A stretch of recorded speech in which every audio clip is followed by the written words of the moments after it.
Hello, my name's Edward, and this is my Part 3 scenario analysis for Class 320 Creative Media. And it's generally centered around these two different scenarios, and what I think could be some useful strategies that can help them based on the steps, ideas that we've learned in this class. So let's just get right into it. First, we have a woman who's focusing on a crafting channel, right? So it's a channel to make things for people, and she's been dipping into accents for the people's weddings. And the 5 strategies that I would try to put forward to her would be, first, to refine her target audience, right? Because she has been focusing on a certain demographic within the United States, but her analytics show that it's French dominated. And this is, it's an untapped niche, but if maintaining a US focused audience is what she's going for, I think it would be good to use certain keywords that draw attention to that, to market her audience more to a American audience would be useful. And, using things like college budget crafts or do-it-yourself crafting, U.S. do-it-yourself crafting, right? Just to push that a little bit more towards that audience. Keep it in crafts and keep it American-focused, right? Then I'd say revamp her early video content. So things with like a hook right at the start to really capture their attention. It's always important because it seems like she doesn't keep them engaged quite as much as she would like. To ask compelling questions, right? Maybe put in something charming or quirky at the start. I think that'd be useful. She says she's a budget-friendly crafting channel. Maybe shift your budget down to like $20 to $50 because some of hers are reaching like into the 70 and 100 area, right? It's becoming a bit too expensive. So I think, being able to bring that price down and justify any of those costs to her viewer would be very useful, right? So yeah, I'm just focusing on cheaper things if you're going for that budget area. Then I'd ask about the consistency of her uploads.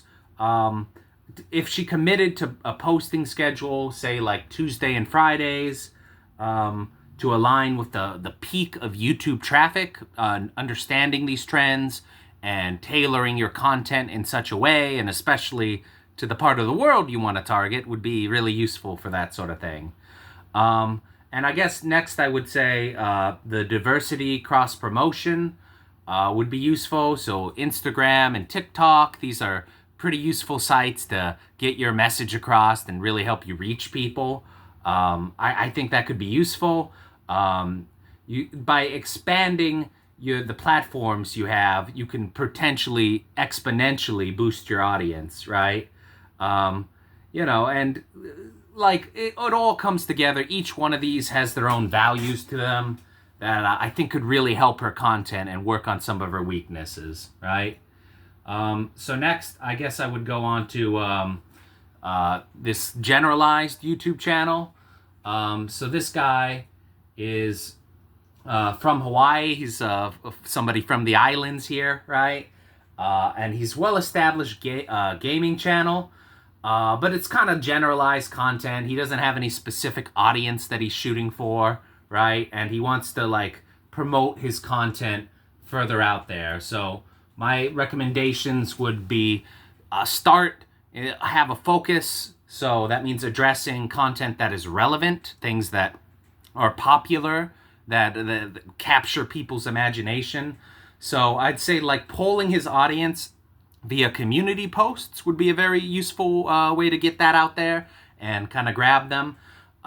So, Pokemon, Elden Ring, any of that big games, franchises that have sold tens of millions of copies.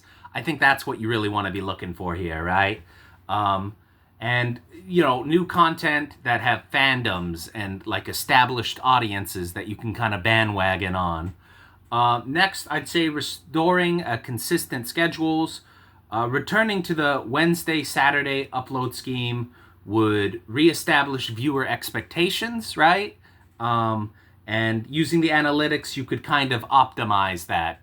Just like I said in the other one, optimizing the schedule to be consistent and to actually accord with your analytics of where your viewers are actually at so that they can see the content and it makes it more likely for them to click on it, right? And I would also say optimizing the content for mobile devices could be a massive boon, right? So large use of these kind of thumbnails that look appealing on your mobile devices as you're going around, impactful intros that can fit on smaller screens, maybe even shorts, right? Things that will capture people's attention. And a lot of people watch YouTube on their smartphones. So having that be a really engaging thing for when people are just scrolling, I think could really bring it together in a great way. Next, I would say, like, engage with the negative feedback. Everything feeds on controversy, but also in taking critical comments and feedback from his audience could really help refine his brand and help him tie it together in a very cohesive way, right? And like generally, having a dominant understanding and transparency with his audience, like being respected, but having that back and forth relationship, I think could be really important, right? Finally, I'd say broaden his cross-platform promotion, really reach out to different communities. So increasing activity on Facebook or Instagram or TikTok, other platforms that are also popular and, people can find you there. Just a lot of these same consistent principles apply. And I think leveraging high traffic platforms to drive viewership is always a sure way to go about this. So getting savvy with that is kind of what we're looking for here.